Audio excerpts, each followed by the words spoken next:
Hai, halo semuanya. Apa kabar? Saya dengan Dr. Citra Amelinda, dokter spesialis anak. Hari ini kita akan belajar mengenai konsep dasar pemberian makanan pendamping ASI. Topik yang akan dibahas yaitu mengenai rekomendasi PASI dari Kata Dokter Anak Indonesia. Kemudian, apa saja sih tanda-tanda anak sudah siap memulai PASI? Menu lengkap itu seperti apa? Kemudian bagaimana persiapan cara membuat atau memasak pasi. Kemudian masalah yang umumnya sering dijumpai saat mulai pasi yaitu sembelit. Kemudian bagaimana mencegah kekurangan zat besi. Lalu cara evaluasi tumbuh kembangnya dengan aplikasi Primaku, dan kita juga tetap akan membuat diary atau jurnal perjalanan mengenai pasi. Tak lupa saya juga akan bahas mengenai stunting dan bedanya dengan anak yang memang kecil tapi sehat. Pasti dimulai saat anak sudah menunjukkan tanda-tanda kesiapan pasi, yaitu bisa duduk tegak, bertumpu dengan tangan, namanya duduk tripod. Kemudian sudah tidak ada lagi refleks melet-melet atau tongue thrust. Kemudian anak masih lapar, walaupun sudah diberikan ASI yang cukup, dan dia mulai tertarik saat kita makan. Pemberian PASI disesuaikan dengan usia dan perkembangan motorik anak. Dimulai tidak terlalu cepat dan jangan terlambat. Kemudian tekstur itu naik bertahap mulai dari pure, kemudian mash, kemudian mulai dicincang halus, cincang kasar, kemudian masuk makanan keluarga di usia 1 tahun, dan benar-benar makanan keluarga yang sempurna, mirip seperti persis yang kita makan di usia 2 tahun. Pada dasarnya, pasti itu adalah masa transisi dari makanan cair, yaitu ASI, menuju makanan keluarga. Masa transisinya adalah 6 bulan sampai 2 tahun. Porsinya, frekuensinya naik bertahap, dimulai dari hanya beberapa sendok dulu. Jadi kalau misalnya pemberian PASI pertama, itu adalah hitungannya sendokan, bukan mililiter, karena memang untuk membiasakan adanya rasa padat di dalam mulut. Kemudian pelan-pelan, tiap hari naik 1 sendok sampai akhirnya di usia 9 bulan sudah 125 mili. Kemudian akhirnya di 1 tahun dia sudah 1 mangkuk penuh di 250 mili. Jangan lupa untuk berikan makanan yang lengkap. Jadi ada hewani, nabati, dan kemudian staple food atau makanan pokok. Kalau lebih jelasnya seperti ini. Nabati itu contohnya ini, seperti kacang-kacangan, kemudian buah atau vitamin yang kayak vitamin A. Jadi biasanya rata-rata warnanya oranye atau ada zat warna karoten. Telur boleh diberikan setiap hari, kemudian buah dan sayur lainnya. Kemudian ini, lauk hewani itu penting sekali. Sebisa mungkin setiap hari ada lauk hewani yang bermacam-macam. Boleh ikan, udang, daging ayam, daging domba, daging sapi, semuanya bagus. Kemudian ini biasanya makanan pokok. Makanan pokok itu kalau di kita nasi, tapi selain nasi juga boleh diberikan ubi, boleh diberikan roti, kita sesuaikan teksturnya dengan usia anak. Produk dairy itu tak cuma susu, tapi boleh juga diberikan keju, diberikan yogurt. Untuk anak usia 1 tahun ke atas sudah boleh UHT. Tapi kalau misalnya UHT-nya dimasak, boleh diberikan sejak awal PASI. Kenapa sih kita mulai PASI? Karena saat PASI tidak cukup lagi energi maupun protein atau zat besi untuk memenuhi kebutuhan anak. Jadi ASI tetap diteruskan sampai usia 2 tahun, dan ditambah PASI supaya memenuhi kebutuhan yang tak lagi cukup oleh ASI. Ini cara naik porsi dan tekstur. Jadi pelan-pelan, tiap hari tambah banyak. Mulai dari 2 sendok kecil, kemudian naik pelan-pelan, cincang halus, cincang kasar, akhirnya seperti ini. Dan untuk ragam jenis makanan dari awal sudah lengkap. Jadi 1 harian itu sudah harus ada hewaninya, nabatinya, dan makanan pokoknya. Boleh dijadikan satu-satu campur jadi 1 mangkuk, atau satu-satu terpisah tapi seharian lengkap. Jadi kenapa seperti itu? Karena tidak semua ibu bisa masak. Mencampur makanan, mencampur rasa, dan tekstur itu butuh skill, butuh teknis. Dan rasa tunggal dan manis atau gurih itu lebih mudah diterima anak dibandingkan kombinasi rasa. Seperti itu. Tapi pastikan anak mendapatkan pengalaman mencoba tak hanya rasa manis dan gurih, rasa asam, rasa pahit, karena itu adalah dasar dari masakan. Makin awal dikenalkan, dia kelak akan lebih nggak susah makan. Dan mungkin awalnya dia akan mengeluarkan raut muka yang aneh, tapi itu nggak apa-apa. Atau mungkin sedikit melepeh atau awal-awal dia nggak mau, itu normal, tetap tawarkan. Naik tekstur itu bertahap seperti dilihat di sini, dia pelan, dia halus sekali, kemudian mulai disaringnya nggak terlalu halus, mulai seperti ada cincangnya, dan akhirnya di sekitaran usia 1 tahun dia sudah mulai makan makanan keluarga, jadi dia bentuknya udah seperti ini. Naik tekstur itu nggak bergantung gigi, jadi karena lebih mempengaruhi itu adalah ukuran gerakan lidah dan rahang. Dan anak pun tumbuh gigi biasanya di usia 5 bulan, dan tapi tumbuh gigi pertama sampai usia 18 bulan juga masih normal. Jangan lupa cek berat badannya, panjang badannya, lingkar kepalanya di aplikasi Primaku supaya kita tahu apakah kita memberikan makannya sudah cukup atau belum. Dan buatlah diary pasti sendiri. Jadi apa aja sih variasi makanannya? Seperti tadi kita tahu misalnya minimal ada hewani. Hewani itu kan nggak cuma ayam, nggak cuma sapi, tapi sudah macam-macam belum. Dia sudah coba semua kah? Kemudian seafood dia udah coba semua kah? Terus kombinasi rasanya bagaimana? Apakah sudah lengkap? Sudahkah dia mencoba rasa pahit dari sayur-sayuran? Sudahkah dia mencoba rasa alamiah asin? Selain yang sudah dia pasti suka, yaitu manis dan gurih.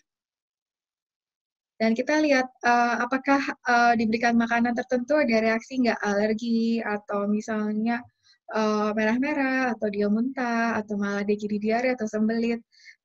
Makanan apapun bisa menyebabkan sembelit. Jadi sembelit itu artinya tubuh sedang belajar mencerna makanan. Paling sering sembelit disebabkan oleh produk dairy dan turunannya, tapi makanan apapun bisa menyebabkan sembelit. Normalnya, anak itu buang air besar saat pasti bisa 2-3 kali per hari, sampai 2-3 hari sekali. Itu masih normal. Kurva pertumbuhan dilihat, jadi tak hanya beratnya saja, tapi panjang dan lingkar kepala. Kenapa begitu? Karena berat badan itu sangat fluktuatif, jadi habis buang air besar, atau misalnya ditimbangnya beda jam, beda hari, sudah berubah.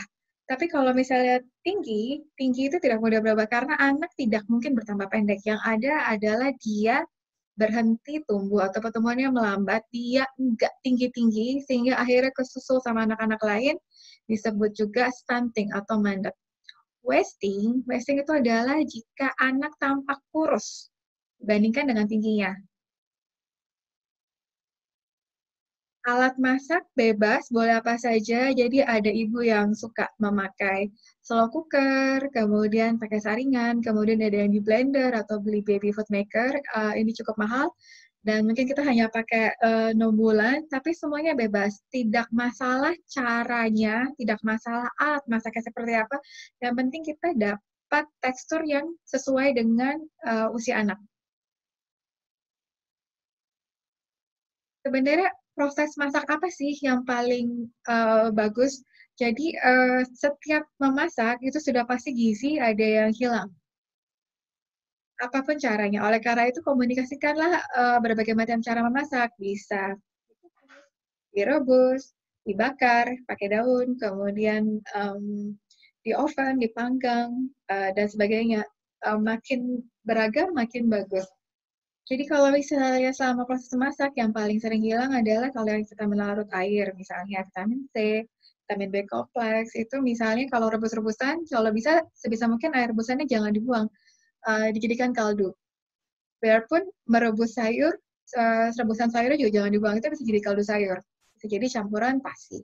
Kemudian juga kalau misalnya ada juga vitamin laut lemak, ini juga kalau misalnya proses memasak juga bisa hilang vitamin larut lemak, kemudian mineral seperti kalium, magnesium, natrium, dan kalsium itu juga hilang selama proses pemasakan. Tidak ada metode memasak yang sempurna. Apapun proses masak itu pasti ada nutrisi yang hilang. Tapi secara umum adalah gunakan temperatur terendah dengan waktu memasak sesingkat mungkin. Kalau bisa, kembali gunakan air campuran saat memasak. Ini misalnya habis merebus sayur, habis merebus daging, atau apapun, gunakan kembali. Dan yang dimaksud dengan memasak sesingkat mungkin itu yaitu, misalnya dia mau merebus daging atau mau merebus apapun, tunggu sampai air mendidih baru dimasukkan. Jadi dia nggak terlalu lama direbus. Jadi begitu matang, sudah. Tadi kita sudah belajar bahwa zat yang salah satu zat nutrisi yang paling cepat dibutuhkan untuk disubsidi dari luar saat anak mulai pasti adalah zat besi. Zat besi ini penting sekali, dia terutama untuk anak-anak dalam masa pertumbuhan, di usia 6 bulan sampai 2 tahun saat ibu hamil dan menyusui itu penting. Dan zat besi yang paling bagus itu yang terkandung dalam lauk-lauk hewani. Jadi zat besi itu ada yang terkandung di dalam lauk hewani dan nabati. Kalau di nabati, dia lebih susah diserap. Gitu. Jadi menggunakan lauk hewani, konsumsi bersama dengan vitamin C, makanan mengandung vitamin C untuk memudahkan penyerapan. Boleh juga menggunakan beras fortifikasi. Beras fortifikasi adalah beras yang sudah ditambahkan mineral-mineral yang dibutuhkan oleh tubuh. Jadi untuk untuk menjaga supaya tidak kekurangan zat besi dan mineral lainnya. Alergi ini bisa terjadi pada semua, terutama anak-anak dengan riwayat orang tua alergi atau riwayat saudara sekandung alergi. Umumnya, zat yang paling sering menyebabkan alergi adalah yang protein susu sapi, telur, ikan, udang, kacang-kacangan, soya, dan gandum. Dan alergi-alergi ini belum tentu menetap. Kenalkan sejak awal pasti, supaya untuk mengurangi resiko terjadi alergi di kemudian hari. Dan untuk mengenalkan makanan yang menyebabkan alergi tersering ini, jangan dikenalkan sekaligus. Misalnya, kalau sudah ada telur sama ikan, kalau pertama kali jangan sekaligus dulu. Misalnya telurnya pagi, ikannya pas buat makan malam. Jadi kalau bisa jangan sekaligus, atau kalau sudah pasti misalnya ikan berkali-kali ikan nggak alergi, boleh digabung sama telur. Jadi kalau misalnya ada reaksi itu karena telurnya. Jadi untuk alergi belum tentu semuanya akan menetap sampai dewasa. Yang paling sering menetap itu adalah alergi kacang, alergi kerang, atau seafood itu dapat menetap. Kemudian kalau alergi yang lain, misalnya alergi telur atau alergi susu, itu biasanya tidak sampai dewasa. Begitu masuk sekolah, biasanya alergi sudah mulai berkurang, jadi boleh dicoba kembali. Masalah tersering kedua adalah sembelit. Sembelit itu artinya badan belum mampu mencerna makanan tersebut dengan baik. Jadi makanan apapun bisa menyebabkan sembelit, tapi yang paling sering adalah makanan-makanan yang mengandung protein susu sapi. Kemudian yang kedua adalah yang paling sering itu makanan-makanan yang tinggi starch, tepung-tepungan. Jadi makanya kadang-kadang kayak pisang yang belum terlalu matang kadang-kadang bisa bikin konstipasi. Tapi kalau yang pisang yang udah sangat matang, kandungan starchnya dia berkurang, jadi dia lebih aman. Dan untuk mengetahui anak sembelit atau tidak semata-mata dari frekuensi buang air besarnya, tapi tipe buang air besarnya. Jadi yang normal itu adalah dia halus, terus tipe yang ini normal. Tapi kalau misalnya dia kecil-kecil, satu-satu terus susah keluar, atau itu kemungkinan dia sembelit. Biarpun dia baby tiap hari, tapi kalau susah sampai ngeden, dia gitu keras, tuh dia sembelit. Begitu juga dengan diare. Kalau misalnya encer, itu kemungkinan dia diare. Air putih itu penting, serat itu penting. Kenapa serat itu penting? Serat itu dia melunakkan si fesesnya, jadi dia menyerap air supaya si fesesnya itu bisa lancar lewat pipa saluran pencernaan.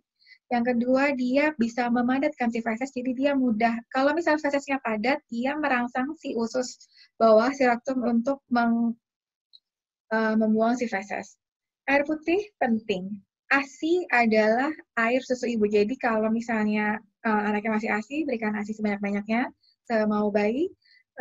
Tapi kalau misalnya anaknya sudah tidak ASI lagi, boleh berikan air putih di antara jam waktu makan. Begitu. Kalau misalnya di antara waktu makan, diatur aja supaya anaknya nggak keburu kembung sama cairan. Gitu.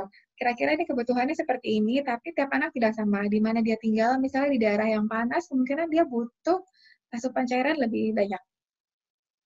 Selain itu juga penyebab sembelit yang sering itu adalah apabila anak diberikan suplemen zat besi atau makanan fortifikasi, beras fortifikasi, semua yang atau susu instan, susu formula, itu juga sering menyebabkan sembelit.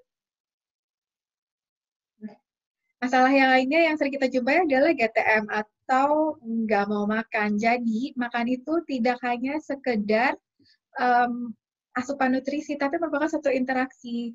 Ya, oleh karena itu, seringkali GTM itu adalah bagaimana sih sebenarnya cara kita ngajarin makan, apakah kita orang tua yang responsif gitu, apakah kita maksa anak makan gitu, kita lihat nggak sih anaknya lagi lapar atau enggak, dia lagi mood makan atau enggak. Jadi,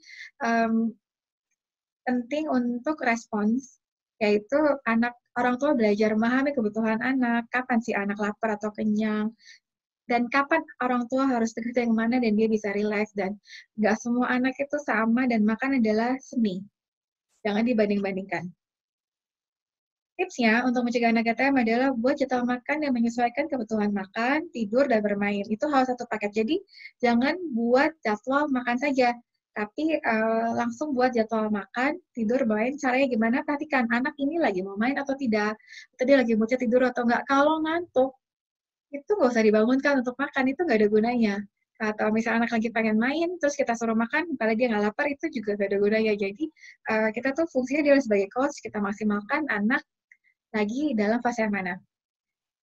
Sajikan makanan saat anak yang sedang lapar dan durasi yang wajar. Artinya, misalnya dia makan tapi lebih dari 30 menit, lebih dari setengah jam, itu pasti ada sesuatu yang salah. Kenapa kok dia lama banget? Dia benar-benar lapar atau tidak? Teksturnya sesuai atau tidak? Porsinya sesuai dengan kemampuan anak atau tidak? Dan kemudian begini, paling susah itu adalah kapan sih naik tekstur, bentuknya, rasanya, kombinasinya seperti apa. Jadi kita kombinasikan sampai kita akhirnya tahu anak mau yang mana. Dan pemberikan makan itu dia nggak sakel, nggak mesti harus pakai sendok, bisa disuapin pakai tangan, bisa pakai apapun itu bisa pakai sumpit kan kita suapin sebentar juga boleh. Dan jadilah teman kencan yang manis dan jangan baper kalau misalnya ditolak sama anak, namanya juga belajar. Semoga bermanfaat, terima kasih, sampai jumpa di video berikutnya.